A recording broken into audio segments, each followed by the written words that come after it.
Bonjour à tous. Alors aujourd'hui, une émission qui sera principalement consacrée au procès que les témoins de Jéhovah ont fait à la Norvège.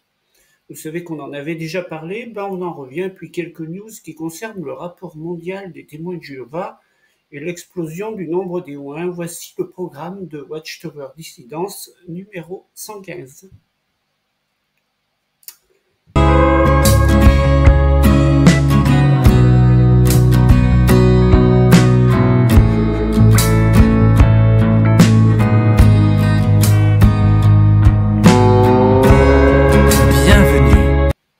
Alors oui, j'avais dit que je vous en reparlerai, eh bien nous y revoilà, on va reparler de ce qui s'est passé en Norvège. En Norvège, vous savez, on en avait déjà parlé il y a un an environ, où les témoins de Jéhovah avaient perdu leur enregistrement. Ils ne touchaient plus l'argent du gouvernement norvégien. Pour un rappel des faits, la Norvège a fait une nouvelle loi concernant les organismes religieux et pour qu'ils puissent toucher de l'argent venant de l'État, puisque l'argent en Norvège subventionne les groupes religieux, ils doivent appliquer certaines règles que l'État a définies, en particulier pour ce qui est d'accepter les gens et de ne pas causer de division dans la société. Et à ce titre-là, les témoins de Jéhovah ont perdu leur agrément. Ils ne touchent plus d'argent du gouvernement norvégien depuis déjà 3 ans, tout simplement parce qu'ils ne satisfont pas aux règles de la Norvège. Par contre, ils ont l'entièreté de faire leur culte comme ils le veulent à côté, ils ne sont pas restreints de quoi que ce soit en Norvège, ils peuvent continuer de pratiquer leur culte en totale liberté, simplement ils ne touchent plus d'argent. C'est ce qui a poussé Watchtower à carrément intenter un procès à l'État norvégien. C'est pas la Norvège qui a fait un procès aux témoins de Jéhovah, c'est les témoins de Jéhovah qui ont fait un procès à la Norvège pour réclamer l'argent, c'est-à-dire ces 3 années en retard, plus je crois qu'ils réclament une indemnité. Enfin, en tout, ils réclament à l'État norvégien le paiement de 5 millions d'euros et la réinscription sur le registre pour pouvoir continuer de toucher de l'argent chaque année. Voilà l'objet du procès. Ce procès a duré une dizaine de jours. Alors, déjà là, moi, ça m'amuse un petit peu. Les témoins de Jéhovah, une organisation religieuse qui court après l'argent. Si elle courait après sa liberté, c'est-à-dire qu'il s'est été interdit en Norvège, on aurait pu comprendre qu'il veuille euh, faire un procès pour retrouver les moyens. Or, c'est pas du tout ce qu'il y a. En fait, Watchtower cherche simplement à retrouver de l'argent. Et c'est quand même un peu fort de café parce que 10 jours de procès avec 8 familles de témoins de Jéhovah convoquées pour le procès, ils ont pratiquement rempli le tribunal de témoins de Jéhovah. Témoins de Jéhovah qui pendant 8 jours ne sont pas en prédication. Or, moi, on m'avait dit que le plus important, c'était de prêcher la bonne nouvelle. Donc c'est un temps perdu formidable où les témoins de Jéhovah, pour une question d'argent, ne sont pas en train de prêcher la bonne nouvelle, sont en train de récupérer de l'argent. Parce que, qu'on le veuille ou qu'on ne le veuille pas, étant donné qu'ils ne sont pas interdits en Norvège, ils pouvaient très bien continuer de prêcher la bonne nouvelle sans que Watchtower récupère de l'argent. Or, ils ont préféré arrêter la prédication pour tous ces gens-là pendant 8 jours pour se consacrer à un truc qui ne concerne exclusivement que l'argent. Donc déjà là, il y a quelque chose qui ne va pas. Mais bon, passons. Les témoins de Jéhovah ont donc fait un procès à l'État norvégien. Alors, ce procès qui a duré 10 jours, il y a eu une kyrielle d'avocats qui sont venus défendre Watchtower, et d'ailleurs, ils les ont grassement payés, c'est-à-dire qu'avec les dons que les témoins de Jéhovah font pour les intérêts du royaume, eh bien, vous voyez, on fait un procès à un pays pour récupérer de l'argent. Ça s'appelle étendre la bonne nouvelle pour que dans plus de gens puissent connaître la bonne nouvelle. Je ne sais pas le rapport, mais enfin bon, il y en... Bon. Et de quoi il va être question dans ce procès? Il va être question de ce que l'on reproche à Watchtower. Et Watchtower, on lui reproche quoi? On lui reproche d'exclure les gens. C'est ça qui passe pas. Hein, on en avait parlé l'année passée déjà. Et c'est ce que je vous dis, au plus le temps passe, au plus Watchtower accroche avec son histoire d'exclusion. Ça commence sérieusement à la gêner dans un nombre de pays considérable. Et voilà que Watchtower embauche une kyrielle d'avocats pour aller défendre son idée qu'il faut exclure les gens de la congrégation. Alors, je peux vous garantir que pour les avocats, c'était pour résoudre la quadrature du cercle, parce que c'est quand même pas simple à défendre, un truc comme ça.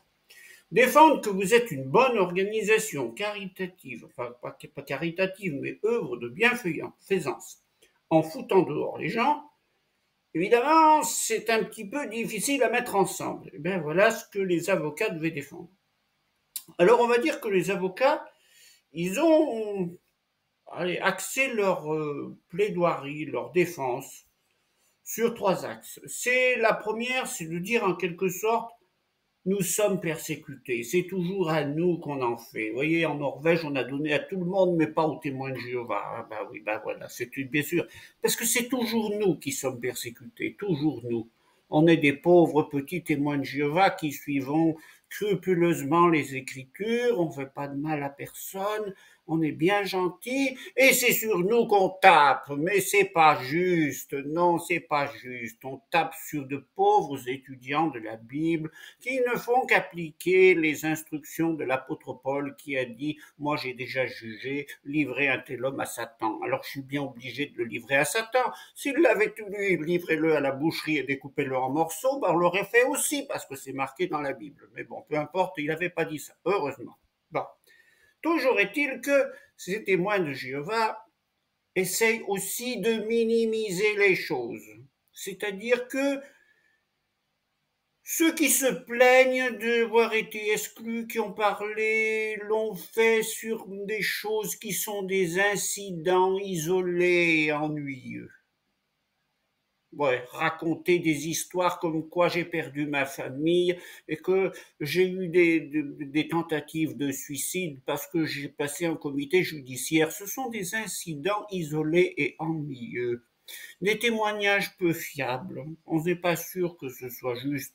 Des incidents singuliers et insignifiants. Et puis, comme on avait demandé, le tribunal avait demandé à utiliser les publications et les vidéos de l'organisation, l'avocat a dit surtout pas parce que sinon vous allez rien comprendre du tout. Ah non, non, non, ça c'est réservé aux témoins de Jéhovah. Faut pas mettre ça dans un tribunal parce que vous n'êtes pas assez qualifié pour comprendre les vidéos de l'organisation. Vous allez en tirer de mauvaises conclusions. Alors on veut pas. Bien sûr, évidemment, ça a été refusé. Si bien que le jour 2, eh bien, les vidéos ont été projetées. Alors j'imagine que les témoins de Jéhovah ils devaient regarder leurs petits souliers à ce moment-là. Mais bon. Il y a aussi autre chose que les avocats de Watchtower ont inventé, une soi-disant majorité religieuse à 15 ans. On y reviendra après, parce qu'étant donné que le deuxième jour, après avoir produit les vidéos peu glorieuses de Warwick, l'avocate de la défense, donc qui défend l'État norvégien, a expliqué que l'évitement est un ordre qui est donné par Watchtower, qui baptise des enfants dès l'âge de 6 ans. Et évidemment, c'est pas tellement ce qui a ravi les témoins de Jéhovah d'entendre une chose comme ça. Bon, je rassemble tout. Hein. Après, on a produit, ça c'est les témoins de Jéhovah qui ont produit des témoins de Jéhovah qui sont venus, il y a 8 familles, hein, comme je vous ai dit, qui sont venus dans le tribunal, ils avaient pratiquement rempli le tribunal de témoins de Jéhovah, pour montrer que l'exclusion, c'est positif. Ah, ouais, ouais. Il y en a qui sont venus expliquer qu'ils ont été exclus, ils ont été baptisés à 15 ans, qu'ils ont été exclus à 20 ans, mais que ça a eu des conséquences positives sur leur vie, parce que bon, c'était un petit inconfort pendant quelque temps, mais qui a eu de conséquences positives, parce qu'ils sont revenus à Jéhovah et maintenant ils prédiquent la bonne nouvelle toutes les semaines et ils sont bien contents. Ah oui, oui, oui, ils sont très contents, sont redevenus témoins de Jéhovah, ils font mumuse avec les sonnettes des gens tous les samedis matins et ça leur plaît. Ben oui, c'est très bien. Bien sûr, je ne sais pas si les avocats et l'État norvégien ont été convaincus par des témoignages écrits à l'avance, tu devras dire ceci, tu devras dire cela, pour défendre l'organisation Watchtower Bible and Tract Society. Je ne suis pas sûr que ça ait beaucoup de portée dans le tribunal, ce genre de témoignage. À mon avis, ça n'en a pas eu, parce que les gens se sont bien rendus compte, d'ailleurs c'est marqué dans l'article, que c'était des témoignages mécaniques c'était pas fait avec le cœur, c'était des choses apprises qui ont été données. Voilà. C'était, Watchtower disait, vous devrez dire ça.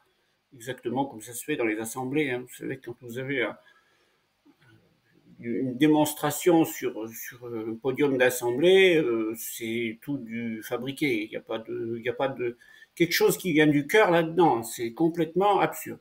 Bon, alors déjà, c'était comme ça. Alors, quand ça a continué dans le procès, il y a euh,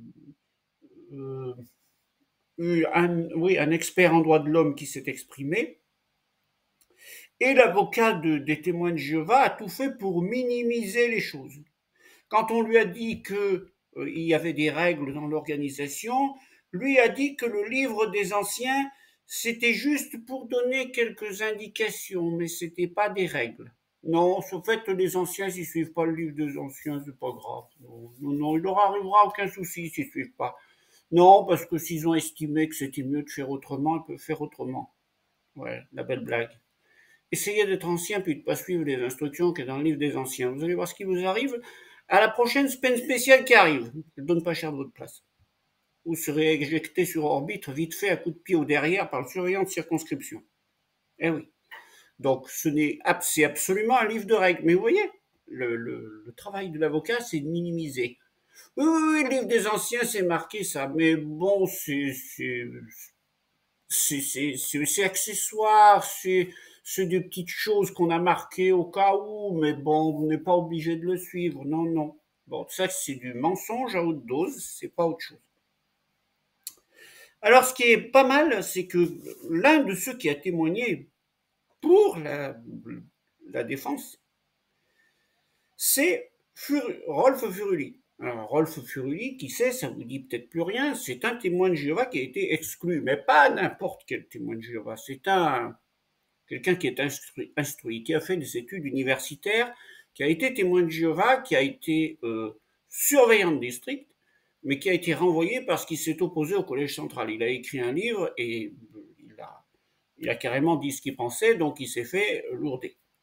Mais lui est venu dire avec ça, je dirais son autorité d'universitaire et son autorité d'être un ancien ponte de Watchtower, de dire que c'était tout faux, le livre des anciens était bien un livre de règles, et que quand il était surveillant de district, il s'attendait à ce que les anciens suivent ce qu'il y avait dans le livre des anciens. Et c'est ce que je vous disais, si vous êtes ancien et que vous ne suivez pas les instructions qu'il y a dans le livre, croyez-moi, vous ne ferez pas de vieux os dans votre place. Donc, c'est bien un livre de règles qu'il faut suivre scrupuleusement. Et là, je pense que l'avocat des témoins de Jéhovah, il devait sérieusement grincer des dents en attendant ce témoignage. C'était pas mal, je trouve, le témoignage de Fury. Alors, le procès s'est continué avec le témoignage des ex-témoins de Jéhovah. Alors là, dans la description, je vais vous laisser tout le témoignage, je pense que vous pourrez aller les voir, c'est pas mal, hein. Il y a eu des témoignages qui sont assez poignants, des parcours tumultueux quand les gens ont été exclus des témoins de Jéhovah, bien sûr, un peu comme tous ceux qui sont exclus dans leur jeunesse et qui perdent d'un seul coup leur famille et leurs repères qui ont été construits depuis l'enfance. Bien évidemment, ça pose des séquelles et des conséquences d'un parcours de vie qui d'un seul coup est bouleversé. Et ce n'est pas un inconfort comme le dit Watchtower. D'ailleurs, vous avez la photo là que je vous mets et vous voyez que cette jeune femme qui a témoigné, ben, vous regardez les regards des personnages qui sont derrière, parce que derrière, ce sont des témoins de Jéhovah. Hein, ils n'ont pas une main sur l'épaule pour les réconforter, hein, ça craint pas. Hein. Non, non, vous voyez les regards incendiaires qui sont balancés parce que cette personne est plus ni moins en train de montrer que les témoins de Jéhovah lui ont fait du mal. Et ça, bien sûr, eux, ils peuvent pas l'admettre parce qu'il faut pas oublier que Watchtower, pour eux, là, qui sont venus dans ce tribunal et qui ont été triés sur le volet, ben, ce sont des gens pour qui Watchtower fait que du bien et pas autre chose. Non, non, non. Bon. Enfin. On est arrivé, ça a progressé, après donc tous ces témoignages d'ex-témoins de Jéhovah, il y a eu l'avocat des témoins de Jéhovah qui a repris la parole. Alors, dans sa plaidoirie pour retrouver l'argent de Watchtower, il a expliqué que l'État ne peut pas interpréter des textes religieux. Ah bon? C'est-à-dire que l'avocat de Watchtower est en train de justifier le tout possible au nom de la religion. Bon, c'est exactement ce que vous disent les terroristes de Daesh qui disent aussi l'État n'a pas à interpréter les textes du Coran et si demain on décide qu'il faut venir tuer du mécréant ou zigouiller Samuel Paty dans la rue, ben vous n'avez rien à nous dire parce que l'État n'a pas à mettre le nez dans notre religion. C'est ce que dit le témoin de Jéhovah, là. Voilà. Si l'apôtre Paul m'avait dit tout à l'heure, au lieu de le livrer à Satan, livrez-le à la boucherie, découpez-le en morceaux et mangez-le en ragoût, eh ben on l'aurait fait, parce que c'est marqué dans la Bible. Ils ne font pas marquer, ils ne font pas marcher un tout petit peu leur tête. Donc ces gens-là, vous voyez que ce sont des fondamentalistes, des gens même carrément dangereux, qui ne sont pas capables de faire marcher leur tête face à un texte religieux. Alors il a dit aussi que les enfants exclus et évités, c'est un malentendu, que ça n'arrive pratiquement pas. Alors là encore, c'est un horrible mensonge. Moi, j'ai connu, j'ai vu, j'ai entendu des gens qui, lorsqu'ils avaient un enfant mineur qui avait été exclu dans la famille, par exemple dans une famille, on ne le faisait pas manger à table avec les autres, on le mettait dans une pièce à côté, ou s'il n'y avait pas la possibilité, dans une petite table, la tête tournée vers le mur. Et personne ne lui parlait et devait le mettre de côté pour qu'il comprenne qu'il fallait qu'il se repente absolument et revienne à Jéhovah. Oui, oui. J'ai eu d'autres témoignages aussi, où les enfants ont été relégués à aller coucher dans le garage avec le chien ou le chat, parce que c'est sa place après tout, pas dans la maison. C'est-à-dire qu'on ne peut pas le foutre à la rue, mais enfin, sa place est avec la poubelle, quoi. À côté de la poubelle, ça suffit. Oui, oui, c'est comme ça, sans compter que j'ai vu carrément, et ça c'est plus récent, un jeune de 16 ans qui a été jeté à la rue par ses parents témoins de Jéhovah parce qu'il était homosexuel et qu'il allait, soi-disant, mettre la spiritualité de la famille en péril. Donc jeté à la rue, cette situation s'est dégénérée, le jeune s'est retrouvé sans moyen de subsistance, il s'est prostitué. Oui, c'est ce qui est arrivé, moi j'ai connu ce cas-là. Donc ça, c'est des choses que produit Watchtower. Donc, quand l'avocat dit des enfants exclus à éviter, c'est un malentendu, ça arrive pas, c'est un horrible mensonge. Ça arrive. Je peux vous le dire, ça arrive. Alors, l'avocat dit aussi que toute cette affaire vient de 3 personnes en Norvège. Donc, ils accusent Furuli et puis 2 autres personnes. C'est tout. Il y aurait que 3 personnes qui accusent Watchtower. Tout le reste du peuple norvégien serait d'accord avec les témoins de Jéhovah. Ça, c'est encore faux et archi faux. Il y a des témoignages maintenant qui arrivent de partout dans le monde où Watchtower est empêtré dans son histoire avec l'exclusion, c'est pas 3 personnes. Ça, c'est pas vrai. Toute la plaidoirie de l'avocat, elle est fausse. Elle est fausse, elle est faite sur des choses que je pense que les membres du gouvernement, enfin de la Cour, enfin, s'ils devaient rigoler, enfin, c'est des arguments enfin, pareils. Être exclu, c'est un choix personnel. Oui, c'est un choix personnel, oui, c'est-à-dire que tu te retrouves devant les anciens si tu fais pas. Oui, si, oui, tu as une possibilité de ne pas être exclu, c'est de faire ce que les anciens ils te disent. Voilà. C'est-à-dire que tu n'es plus maître de ta vie. C'est eux qui décident pour toi. Comme ça, tu ne seras pas exclu. Et normalement, tu as un choix de vie à faire. Donc on peut dire dans ce cas-là, oui, que l'exclu, c'est un choix personnel, oui. Ouais, mais enfin bon. Quel choix? Normalement, on ne devrait pas être confronté à un choix pareil. On ne veut plus faire quelque chose, on ne veut plus le faire. Il n'y a pas à nous foutre dehors, il n'y a pas à nous exclure et à nous éviter. Nous exclure, s'ils veulent, oui, si, mais nous éviter, non. Ensuite, il a dit quelque chose, alors là, moi, je ne sais pas, ça m'a fait bondir. Il a dit, il n'est pas naturel dans la société que les individus maintiennent des contacts avec ceux avec lesquels ils ne sont pas d'accord. Ah bon? Donc ça veut dire que si vous n'êtes pas d'accord avec votre conjoint, vous devez l'éviter et plus lui parler. Si vous n'êtes pas d'accord avec quelqu'un dans la rue, vous devez l'éviter, plus lui parler. Les catholiques devraient, puisqu'ils ne sont pas d'accord avec les musulmans, ils ne devraient plus jamais leur parler. Quand ils se passent dans la rue, ils devraient passer sur le trottoir d'en face. Les protestants ne devraient plus jamais parler aux catholiques puisqu'ils sont pas d'accord avec eux. Ah, mais non, faut plus parler dans ce cas-là. C'est terminé, faut s'éviter, non. Voilà. C'est l'amour du prochain défini par les témoins de Jéhovah. T'as plus le même point de vue que moi? Ah ben c'est terminé, je te parle plus. Terminé, dégage, va crever dans ton coin, moi je dis plus rien. C'est pas normal de faire autrement, il a dit. Ah bon? Quel bon conseil plein d'amour donné par un témoin de Jéhovah. Ah mais là oui, c'est vraiment beau, hein. Il a dit aussi que la notion d'évitement n'existe pas. Non, le témoin de Jéhovah n'a pas dit ça. Elle a été fabriquée par les apostats. Ah bon? Fabriquée par les apostats, oui, oui. Mais il n'y a pas de règle d'évitement donnée par Watchtower. C'est-à-dire que toutes les vidéos qui ont été faites et produites par Watchtower, non. Je sais pas, c'est ce qu'il avait dit au début, vous ne les comprenez pas. Alors moi, je vais aussi maintenant peut-être dire au Bethel, la vidéo sur l'exclusion que vous avez montrée, je dois être évité, mais vu qu'on la comprend pas, il faut comprendre que donc on ne doit pas être évité. Je ne sais pas, mais si on la comprend pas.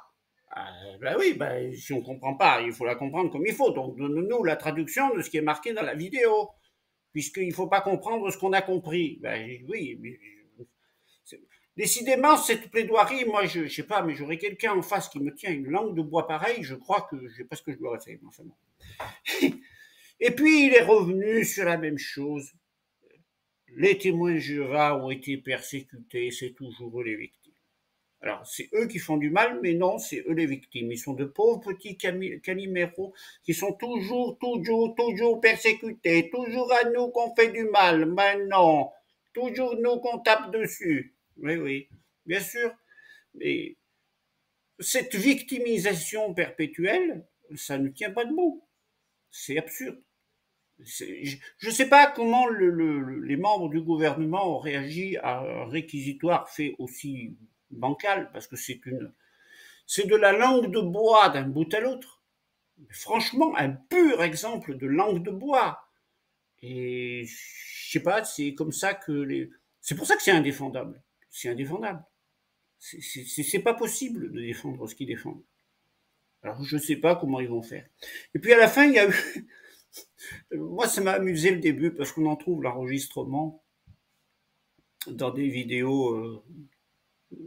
Puis vous mettez la traduction. Alors, il est venu le chef du bureau pour la liberté de culte que Watchtower a ouvert en Germanie, donc à la filiale probablement du Bethel de Selters. Je pense que c'est là-bas que ça se tient. Le bureau pour la liberté de culte. C'est lui qui a fait un laïus à la fin où il a un peu repris tous les arguments des témoins de Jéhovah, disant qu'ils étaient des pauvres persécutés, qu'il y avait je ne sais pas combien de jurisprudence qui montrait que les témoins de Jéhovah étaient bien établis et que toutes leurs croyances étaient bonnes pour la société, etc. Mais ce qui est marrant, c'est qu'au début, on lui a demandé quelle qualification il avait. Alors évidemment, étant donné que c'est un témoin de Jéhovah pur jus et qu'il n'a jamais fait d'études, de qualification, il en a, point.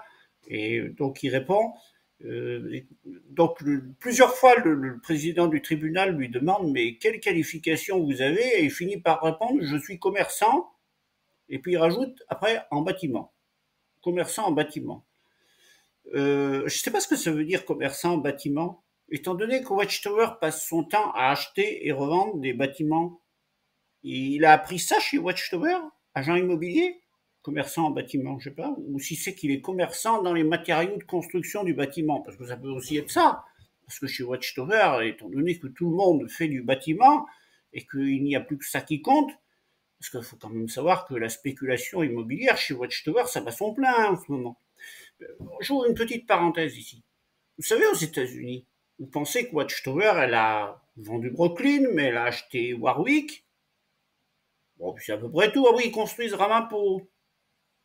Mais attendez, ils construisent aussi Fiskill, parce qu'il y avait quelque chose à Fiskill. C'est encore dans le même coin. Puis il ne faut pas oublier qu'il y avait la ferme de la société Watchtower à Wallkill. Ça fait déjà 4. Mais attendez, c'est pas tout.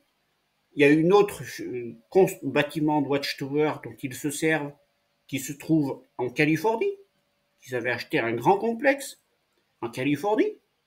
Et ils en ont racheté un autre récemment en Floride. Et chaque fois que Watchtower achète des choses comme ça, des bâtiments existants dans divers endroits, immédiatement, Watchtower lance une rénovation. Donc c'est des témoins de Jéhovah qui viennent travailler gratuitement, qui rénovent le bâtiment. Et puis le bâtiment, par exemple celui de Floride, ben, il est mis en vente une fois qu'il est rénové. Il n'a jamais servi aux témoins de Jéhovah. Donc ça, c'est de la pure spéculation immobilière, ce que fait Watchtower. Donc c'est pour ça qu'elle veut des gens dans le bâtiment. Que ce soit des négociants en bâtiment ou que ce soit des gens qui sont capables d'acheter des matériaux. Comprenez, c'est tout bénéf pour Watchtower. La manœuvre est gratuite. Elle a juste les matériaux à payer pour rénover les bâtiments. Alors elle achète en principe ce qui doit bien se revendre, puis c'est rénové, c'est tout neuf, et elle fait un bénéfice dessus, puisque c'est fait sur la peau de ceux qui travaillent gratuitement pour elle.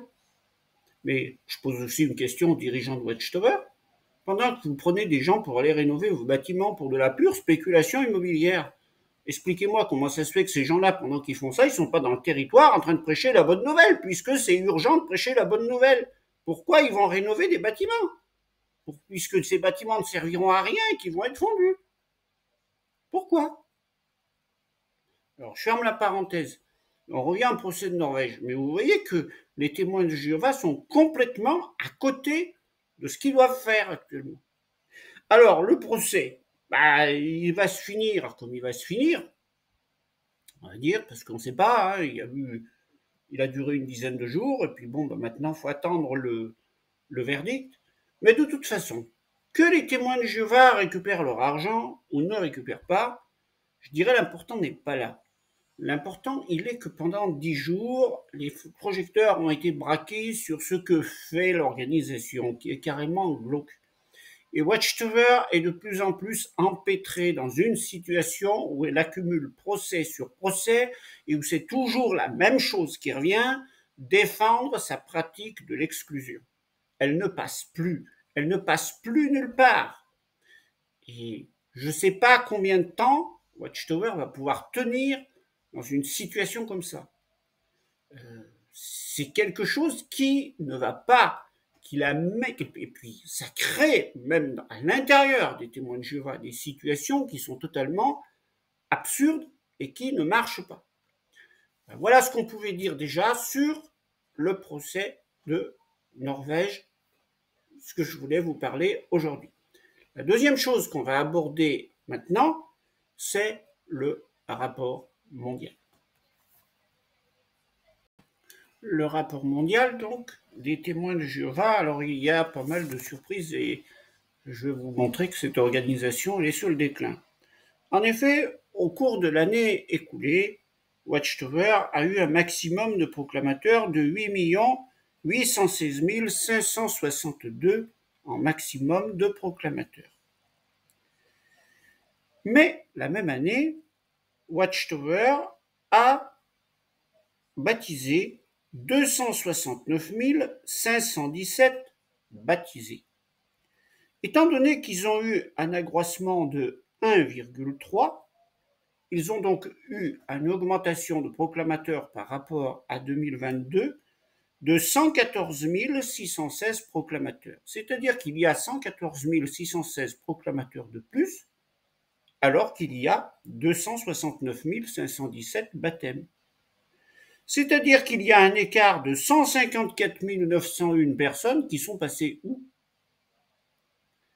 Eh bien, ces personnes, bon, bien sûr, il y a des décès, mais je pense quand même pas qu'il y ait mort 154 000, pratiquement 155 000 témoins de Jéhovah en un an.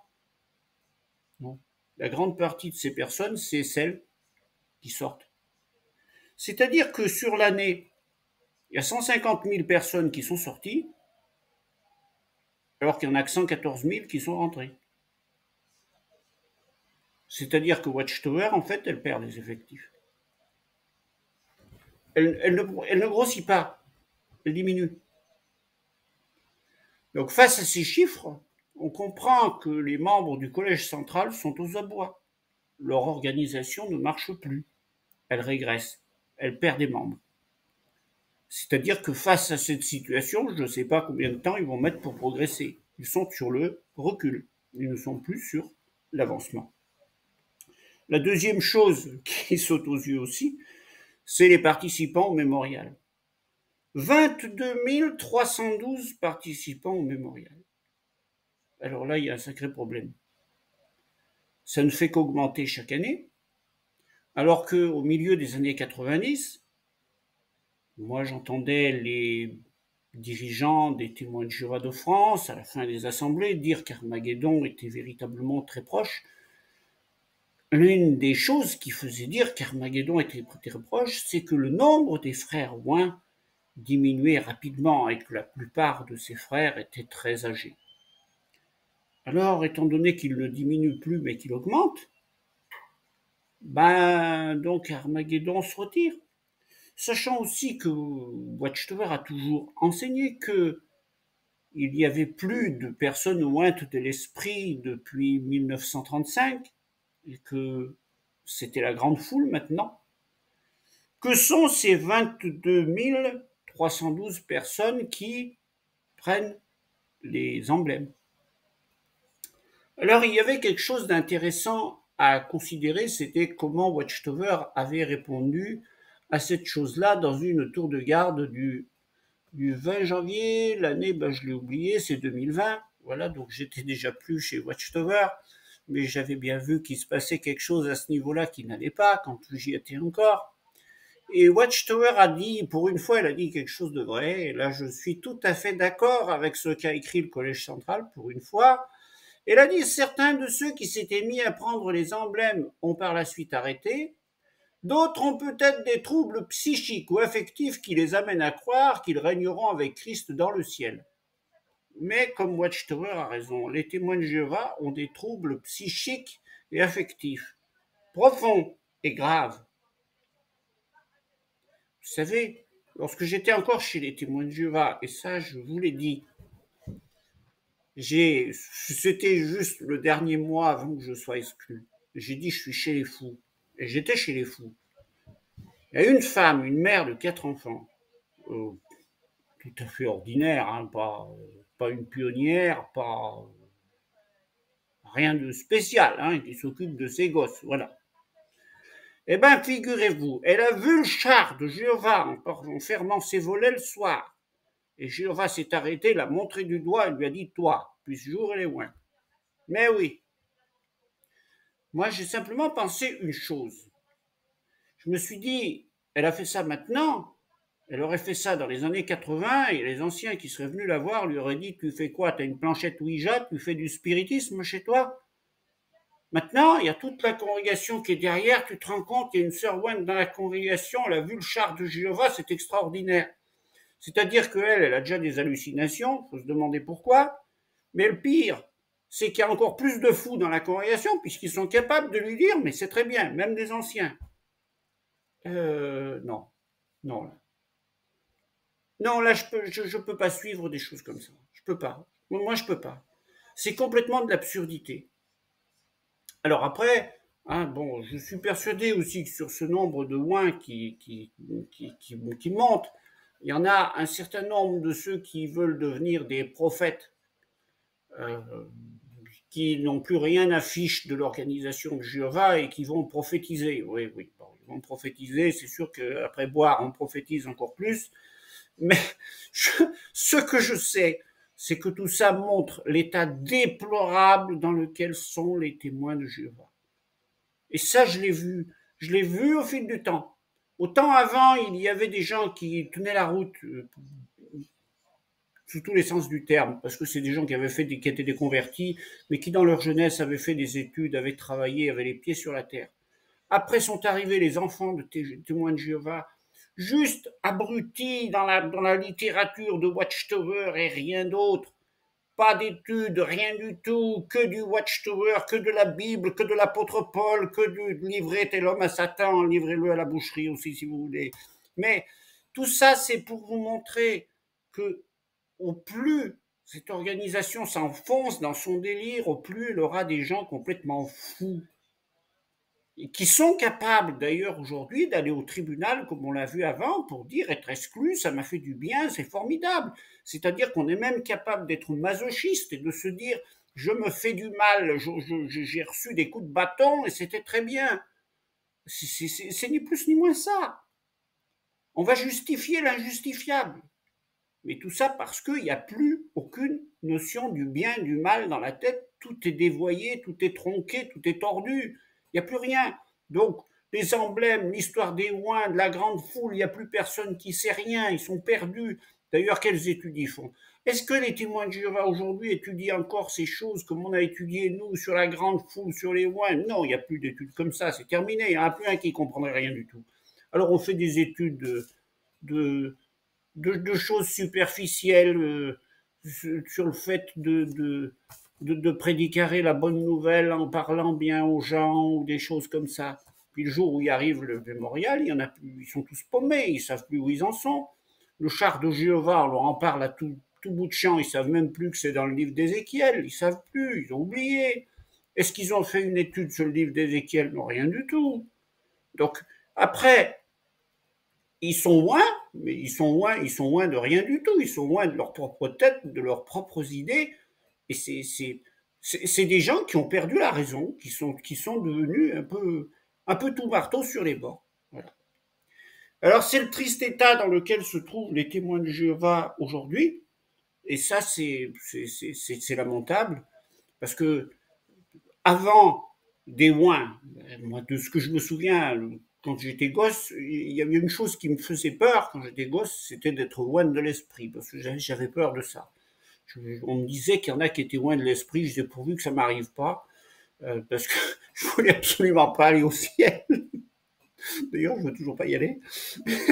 Mais je me disais, oulala, pourvu que ça m'arrive pas, parce que je me disais, qu'est-ce que je suis là-haut, vous imaginez, enfin, je sais pas, ils veulent aller au ciel, ils vont faire quoi là-haut?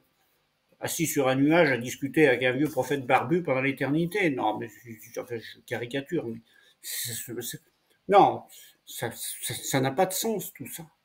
Donc, vous voyez bien que ces gens-là ont perdu la tête. Enfin voilà ce que je voulais dire sur Watchtower aujourd'hui.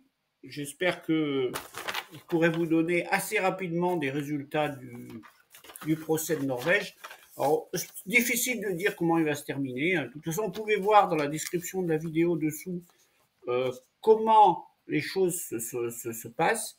Et puis, vous tapez avec votre souris, hein, c'est en anglais, donc vous cliquez droit et puis vous faites traduire et vous avez l'ensemble en français si vous voulez le considérer. C'est pas mal de regarder toutes les âneries qu'a raconté comment s'appelle l'avocat des témoins de Jéhovah. Voilà, je vous souhaite à tous une bonne semaine. À bientôt. Bye bye. Bonne soirée. Au revoir. Les 9 dernières années vont passer très vite, mais elles seront très dures. Il y a encore une phrase très encourageante comme celle-ci. Ce ne serait pas par simple chance, par accident, mais cela serait en accord avec le dessein plein d'amour de Jéhovah Dieu, que le règne de Christ, le Seigneur du sabbat, commence à courir parallèlement avec le 7e millénaire. Ça veut dire, en automne 1975, nous serons dans le monde nouveau.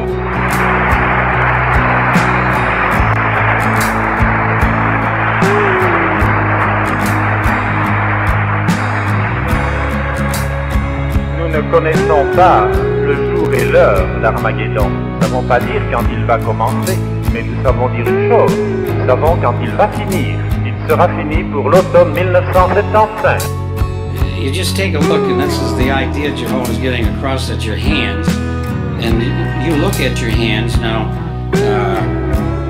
only God, as He looks at your hands in here and all those that are tied in, does He see blood there? The humans sitting next to you, they might have an idea because they know you well and you haven't been out in service in weeks. Well, guess what? Most likely God's seeing some blood all over your hands. Or they go totally inactive. We appeal to Him, we try to help, but you cannot water down what God says here. If your hands are not clean because you've been out warning, then they have blood on them and you're going to lose your life.